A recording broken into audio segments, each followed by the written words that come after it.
Oke, di video kali ini saya akan membahas 7 kebiasaan kecil trader yang sering dianggap sepele, tapi dampaknya besar banget, teman-teman. Ya. Jadi banyak trader itu merasa masalahnya ada di strategi, entah itu strateginya kurang akurat lah, kurangnya indikator atau kurangnya setup. Nah, padahal yang sering kali membuat hasil trading gak konsisten itu justru kebiasaan-kebiasaan kecil yang sering kita lakukan setiap hari tanpa kita sadari bahwa efeknya itu sangat besar, teman-teman.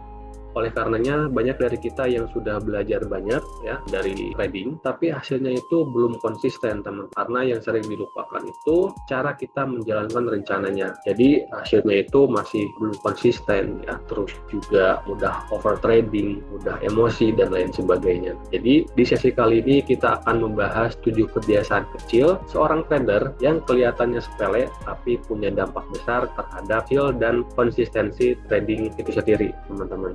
Oke, kebiasaan pertama adalah terlalu sering melihat chart. Yang sering terjadi ketika kita melihat chart terus-menerus, padahal ya semakin lama kita melihat chart atau membuka chart, nah semakin besar godaannya itu buat kita entry posisi lagi, teman-teman. Padahal itu udah di luar plan kita ya. Nah, jadi tanpa sadar itu yang sering membuat kita tuh over trading, teman-teman. Dan akhirnya kita entry posisi lagi yang sebenarnya itu nggak perlu, teman-teman ya, karena kita sudah mempunyai trading plan.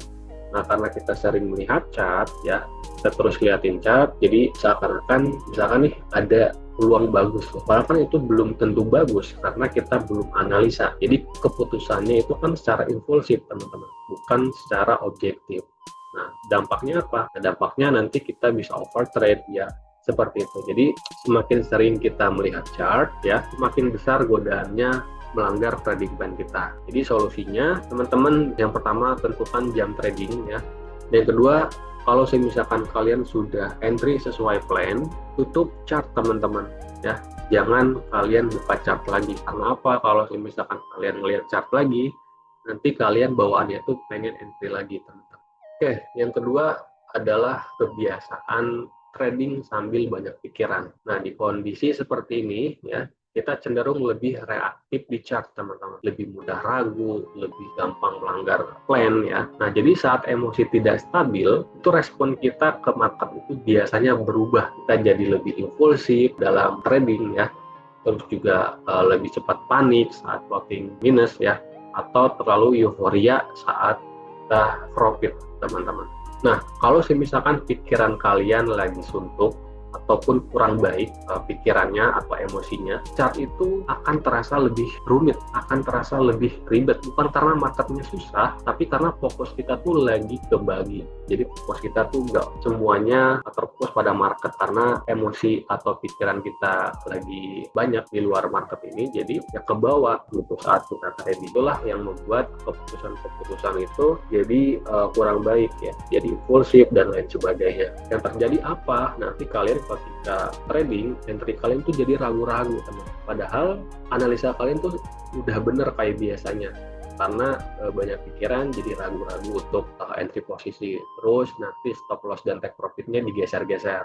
Jadi yang terpenting, market itu tidak peduli kondisi mental kita, tapi hasil trading kita itu sangat dipengaruhi oleh. Jadi solusinya, jika kalian banyak pikiran atau psikologinya kurang baik, gak usah trading, teman-teman. Nanti kan kalian bisa trading di lain hari, di lain waktu. Jadi tunggu kondisinya atau psikologinya lagi bagus, teman-teman ya. Terus yang ketiga adalah kebiasaan terlalu sering cek plotting. Terlalu sering cek plotting di sini membuat perhatian kita tuh lebih melihatnya ke angka, teman-teman, bukan ke strategi ataupun plan ya. Jadi terlalu sering melihat pergerakan plotting itu membuat emosi kita ikut bergerak. Padahal baik floating profit maupun floating loss belum tentu mencerminkan hasil akhir trading kita. Jadi solusi kita adalah fokus pada trading plan, bukan angka floating, teman-teman. Oke, yang keempat adalah kebiasaan naikin lot sedikit demi sedikit tanpa sadar. Nah, di sini teman-teman harus paham bahwa naikin lot sedikit demi sedikit sering terasa aman ya, karena perubahannya kecil. Tapi tanpa sadar, risiko yang kita tanggung itu besar, teman-teman. Ya. Jadi awalnya mungkin niatnya supaya hasilnya itu lebih cepat ya, terus lama-lama tekanan mental ikut naik dan itu mulai mempengaruhi keputusan trading kita. Contoh misalkan kita trading menggunakan 0,1 lot, terus kita tambahin ke 0,11 lot, itu kan naik 0,1 lot. Memang dampaknya kalau misalkan dampak positifnya kalian lebih cepat dan lebih besar daripada sebelumnya ketika mendapatkan keuntungan, tapi kalian harus ingat bahwa ada risikonya. Lalu kebiasaan yang kelima adalah malas mencatat jurnal trading. Nah, malas mencatat jurnal trading di sini itu kelihatannya sepele, teman-teman. Tapi tanpa kita sadari, tanpa jurnal, kita nggak benar-benar tahu kesalahan apa yang sering diulang, teman. Nah, akhirnya kita merasa sudah paham ya, jurnal itu bukan untuk mencari benar atau salah, tapi untuk membuat kita atau membantu kita supaya kita lebih maju dan lebih berkembang, teman-teman. Jadi tanpa jurnal itu perkembangan trading biasanya akan melambat. Bukan karena kurang ilmu ya, tapi karena kita nggak punya bahan evaluasi. Jadi alasan umumnya ya yang sering kita abaikan tentang jurnal trading ini karena kita sudah merasa sudah paham ya, sudah ngerti di market gitu ya. Terus enggak terlalu ribet. Nanti dampaknya seperti apa? Nanti dampaknya kita tidak tahu kesalahan yang sudah kita lakukan secara berulang, teman-teman. Lalu kebiasaan keenam adalah menambah posisi setelah trading plan selesai. Jadi menambah posisi setelah trading plan selesai biasanya bukan karena ada setup baru, tapi karena melihat market masih bergerak. Di titik ini keputusan sering diambil ya tanpa perhitungan yang jelas, resikonya jadi tidak terukur, dan entry yang awalnya rapi berubah jadi impulsif. Nah, jadi kalau misalkan trading kita udah selesai, sebenarnya tugas trading kita tuh udah selesai juga, teman-teman. Menambah posisi setelah trading plan selesai itu biasanya karena kita sering melihat chart ya, terus lihat ada peluang walaupun sebenarnya itu belum tentu, teman-teman, bagus peluangnya ya, karena takut ketinggalan aja atau FOMO. Jadi solusinya fokus sesuai trading plan. Lalu yang kedua, tutup chart setelah plan selesai ya, teman-teman.